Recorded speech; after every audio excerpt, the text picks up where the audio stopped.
Salvete omnes. We continue our read-through of the Voyage of St. Brendan in Chapter 10, Iascōnius, one of my favorite chapters. Cum autem vinescent ad aliam insulam. So having had arrived, or come, to another island, illa navis coepit stare. So the ship began to stand, or anchor, but I think by context we need to say ran aground. And I've put a footnote here to that effect. Antequam portum ilius potuissent tenere. Before they were able to hold a port of that island. Which is why I think it ran aground, because it doesn't make sense to say the ship cast anchor before they're able to reach a harbor. That's something the sailors would control. Sanctus Brendanus praecipit fratibus exire de navi. So St. Brendan ordered his brothers to exit from the boat in mare et ita facerunt. So into the sea, or rather in the sea, ablative there. And thus they did. Et ita facerunt. Well, actually, it could be into the sea, because mare is possibly accusative as well. So he orders everyone to get out. Tenebantque navim ex uterque parte cum fuminibus.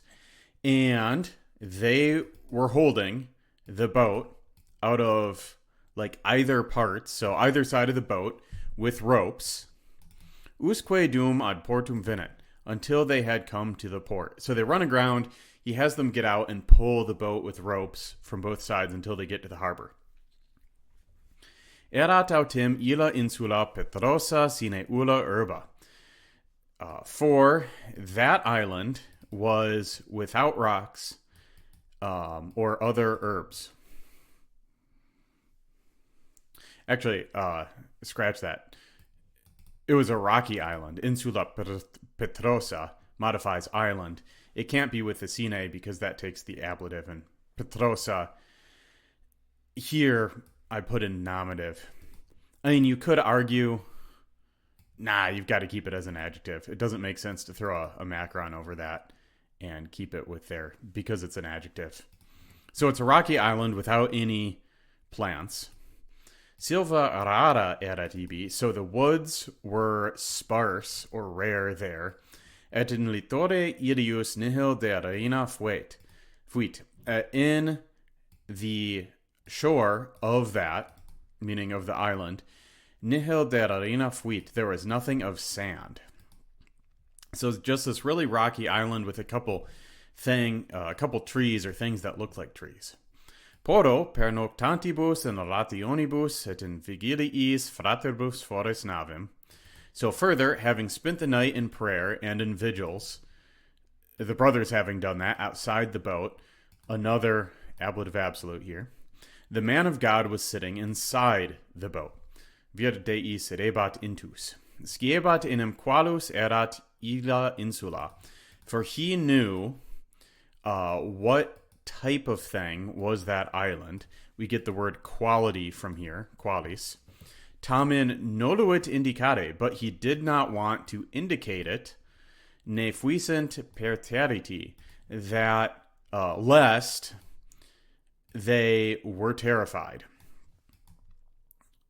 So he knows what the island is, but he's not telling the rest of the monks.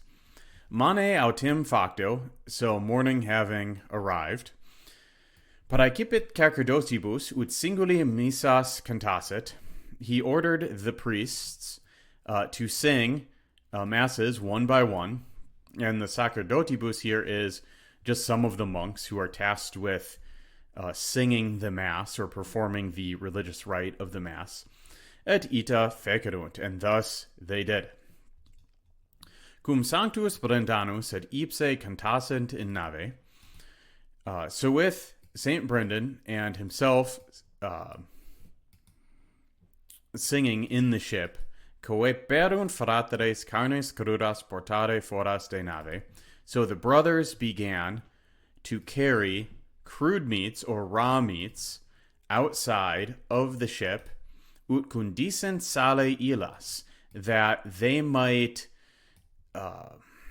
what would the English word for this be? Season, I guess. Treat these things with salt.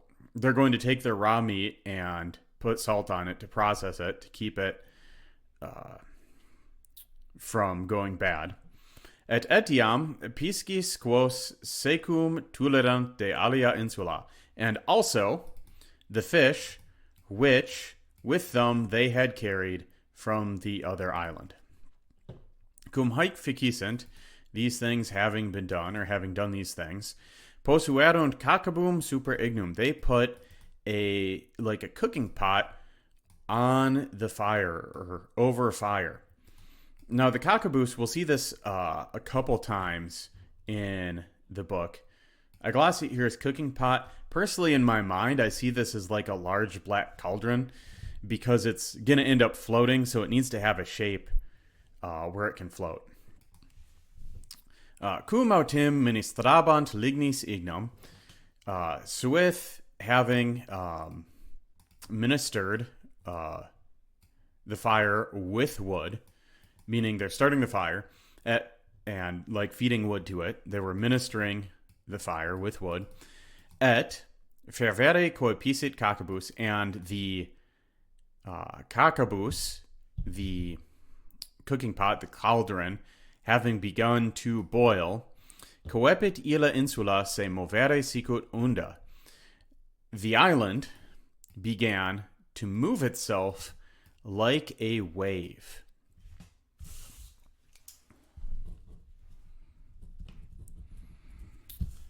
We move on to the next page.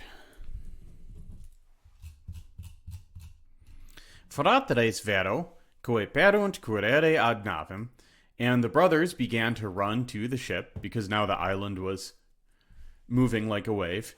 De precentes patrocinium sancti patres. So they were crying for the protection of the Holy Father. Pater singulos manibus trahebat intus. So the father was pulling them one by one, singulos, with his hands inside. Relictis omnibus, quae portabant in illum insulam, coeperunt navigare.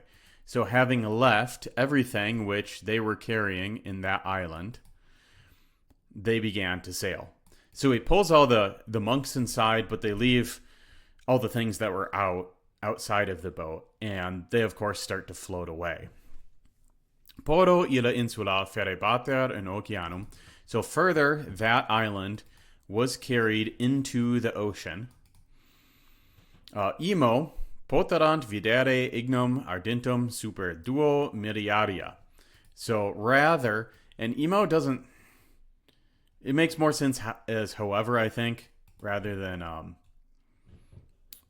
rather, which is a more common thing. Like if you're reading Familia Romana, they use emo in the way of meaning rather. But I'd put it, however, they were able to see the fire burning. Here we've got a participle, burning. It's accusative to match the fire. Over 2 miles away.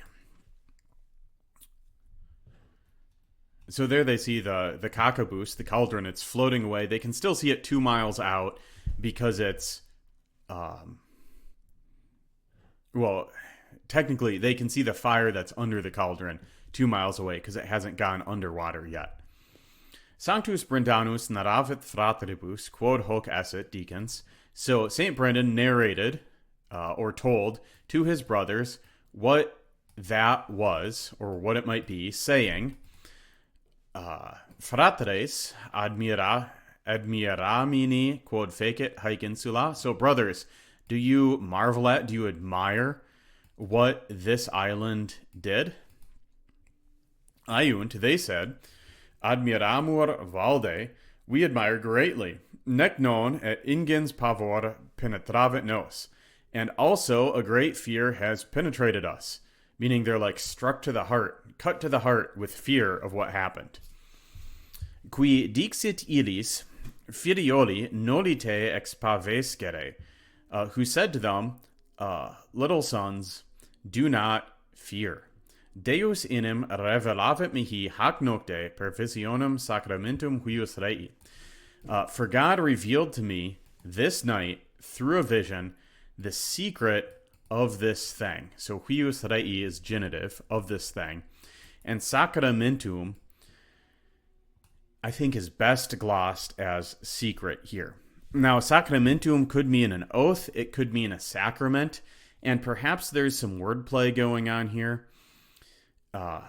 Since they're monks and the Lord's Supper and baptism are called sacraments because they're like special religious rites. In fact, these monks being Catholic, the Roman Catholics today hold to, if I recall correctly, there being 7 sacraments. Like priestly ordination is one, marriage is another. So there could be some wordplay going on there. I haven't come to a great conclusion about what the wordplay would signify. If it was wordplay, it could just be the secret of this thing.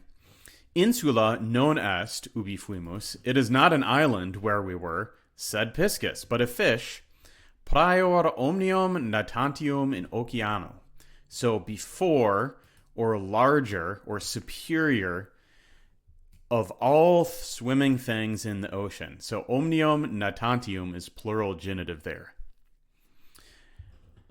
And then we get this fascinating line. Quaerat semper suum caudum, ut simul jungat capiti, et non potest prae longitudine. So it seeks, always, its tail, that it might join it together with its head. And it cannot because of its length. That one has the name Iascōnius.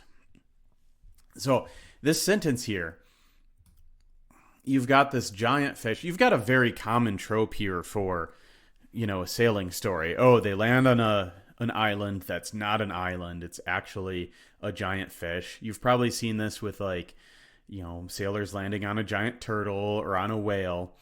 We've got these 2 interesting details. One, it's named. And 2, it's called, prior omnium natantium. This idea of it's kind of king of everything in the sea, but it's not the great sea monster Leviathan, which in this text is identified with the devil. It's like this other kind of king of the sea, which is more of a neutral character. And he's always seeking his tail because he wants to join it together. It's like he's trying to chase his own tail, but he can't because he's too big. I note down here, it's kind of like an Ouroboros, the self-eating snake.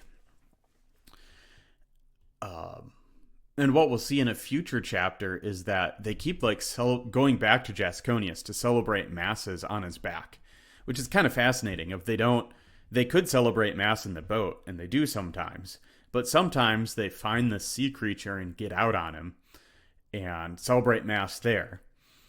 And then towards the end of the book, they are even able to take a ride on the back of Iascōnius, and it says he takes the course with a rectu cursu, a straight course to the island they're trying to get to. So here's my possibly unhinged symbolic interpretation of Iascōnius.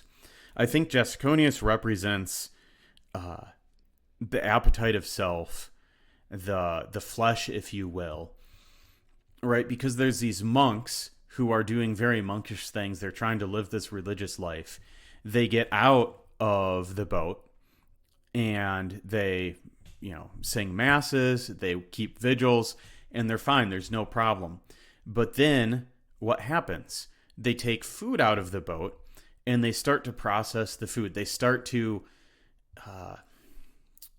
give in to fleshly desire. And to do that, they start a fire. Now, historically, the reason they have the fire is they're trying to boil the raw meat as part of their salting process. What this kind of represents is the burning of desire that wakes up this fish, and it gets agitated. It starts to sail away, or to swim away. And everything that they had taken outside of the boat, outside of the church, they lose because of this. Although they do get the cockaboose back in a future chapter. They find it on an island. So it's this kind of idea of you're trying to live this religious life. You get out to address worldly desires. But in doing so, there's like this, you get burnt by desire. And in fact, you might need a spiritual leader to pull you back by the hand into the boat of the church. But through this process of later coming back and continuing to do these religious practices in conjunction with the body, them offering masses on the back of Iascōnius, eventually they transform Iascōnius from this thing that's always trying to like chase its tail unsuccessfully to something that's able to carry them to the land they want. Kind of like spiritual disciplines transform your body from something that's just chasing its tail to something that is able to get you to accomplish what you want in the world, where your material self and your spiritual self is joined together in a proper way rather than a disordered way. So that's my take on what Iascōnius symbolizes in the Nāvigātiō. He's my favorite character in the book. And that takes us through the end of that chapter. Next chapter, we get to another fascinating passage about these angels that take the form of birds. So see you in the next video.